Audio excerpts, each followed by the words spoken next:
सत्र की संसद का बजट सत्र शुरू हो गया है। राष्ट्रपति के अभिभाषण के साथ ही बजट सत्र की शुरुआत हुई और इसके पहले पीएम मोदी ने आज संबोधित किया और बजट सत्र को लेकर बड़ी बातें कही। पीएम ने कहा कि 2014 के बाद से ये पहली बार है जब बजट से पहले कोई विदेशी चिंगारी नहीं दिख रही, नहीं तो शरारती तत्वों को यहां हवा देने वाले बहुत लोग बैठे हैं।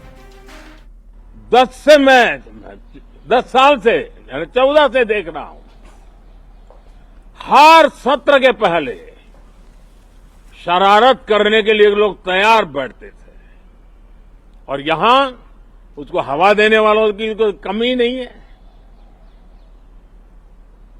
ये पहला सत्र मैं पिछले 10 साल के बाद देख रहा हूं कि जिसमें किसी भी विदेशी कोने से कोई चिंगारी नहीं हुई। अब पीएम मोदी के विदेशी चिंगारी वाले बयान पर सियासत तेज हो गई। बिहार में सत्ता पक्ष विपक्ष पर पलटवार कर रहा है तो विपक्ष के नेता पीएम मोदी से ही सवाल कर रहे हैं।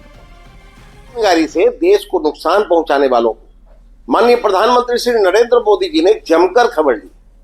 बजट सत्र में विपक्षी दलों की सारी साजिशें नाकाम होंगी।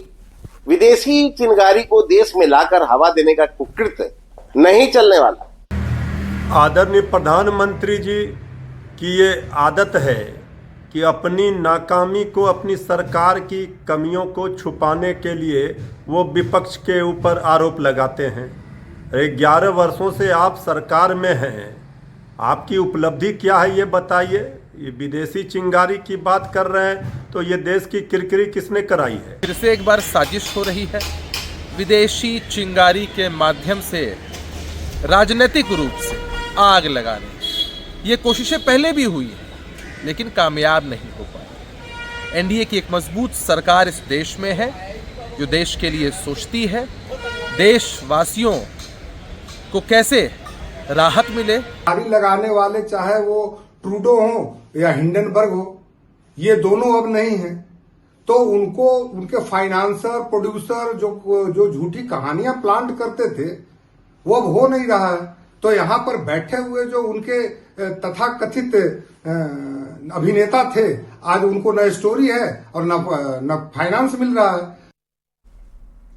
जेडीयू सांसद संजय कुमार झा ने कहा है कि कल पेश होने वाले देश के बजट से बिहार को काफी उम्मीदें हैं। उन्होंने कहा कि पिछली बार भी प्रधानमंत्री ने बजट में बिहार का विशेष ख्याल रखा था, इस बार भी उम्मीद है कि बिहार को बजट में विशेष मिलेगा।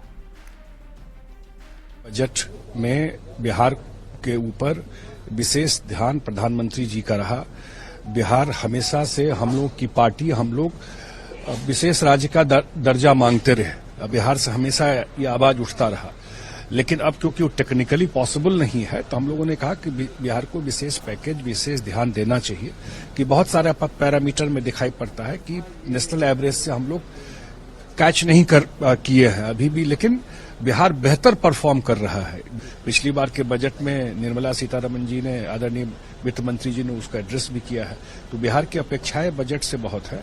बड़ा थिकली पॉपुलेटेड स्टेट है और निश्चित रूप से एनडीए सरकार, जो मोदी जी की सरकार है, उसका ध्यान इस बजट में भी पिछली बार की तरह जरूर फोकस में रहेगा।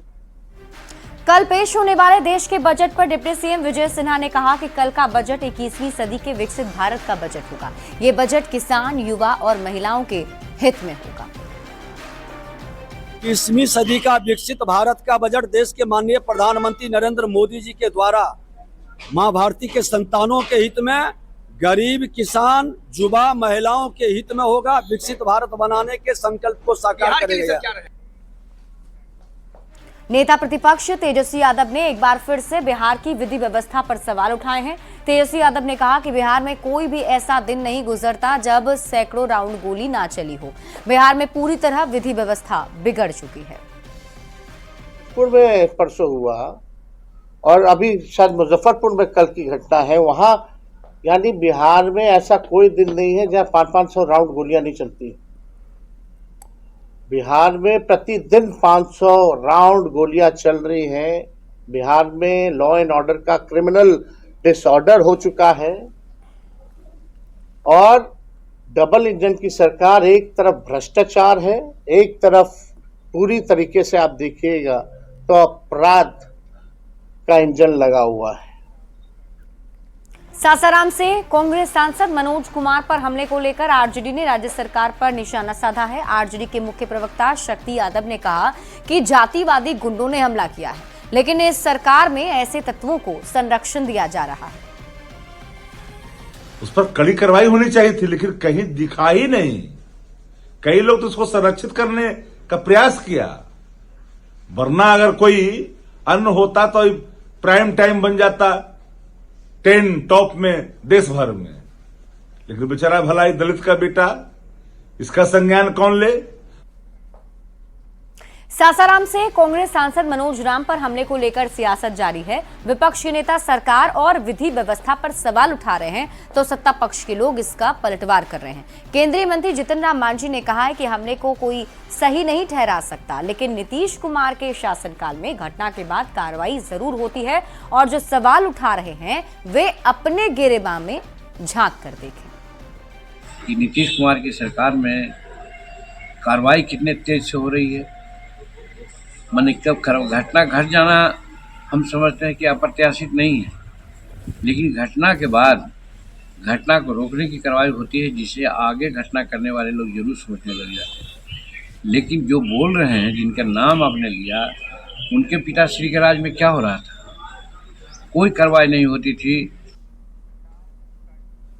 इस साल के अंत में होने वाले बिहार विधानसभा चुनाव को लेकर सरगर्मी काफी तेज हो चुकी है। किशनगंज के बहादुरगंज से विधायक रहे कांग्रेस नेता तौसीफ आमद ने साफ साफ कह दिया है कि वो चुनाव लड़ेंगे। अगर गठबंधन के तहत ये सीट आरजेडी को गई तब भी लड़ेंगे, भले इसके लिए उन्हें निर्दलीय ही मैदान में क्यों ना उतरना पड़े। पर सब कोई अपना जगह पर ठीक है। मैं कांग्रेस में अभी हूँ और कल को किसने देखा है, और पार्टी गठबंधन के तहत अगर राजद को वहाँ टिकट देता है बहादुरगंज में, तो फिर हमको विचार करना पड़ेगा और विचार करके जो भी निर्णय पब्लिक लेगा हम उनका साथ दे करके हम लोग काम करेंगे। बिहार सरकार के श्रम संसाधन विभाग ने केंद्र सरकार से 1 नेशन 1 लेबर कार्ड की मांग की है। श्रम संसाधन विभाग के मंत्री संतोष कुमार ने कहा है कि बिहार के श्रमिकों को दूसरे राज्य में हकमारी ना हो, इसके लिए 1 नेशन 1 लेबर कार्ड बने। बिहार में श्रमिकों के लिए जन्म से मृत्यु तक 16 योजनाएं चलाई जा रही हैं। सरकार की योजनाओं का लाभ श्रमिकों को देश में मिले, इसलिए 1 नेशन 1 कार्ड जरूरी है। केंद्रीय मंत्री मनसुख मांडविया ने भरोसा दिया कि इस पर विचार किया जाएगा।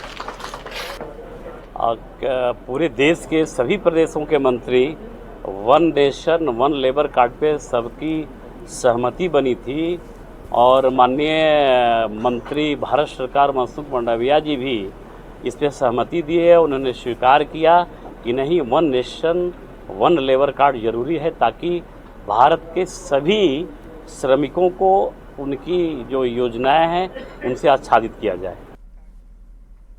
गर्मी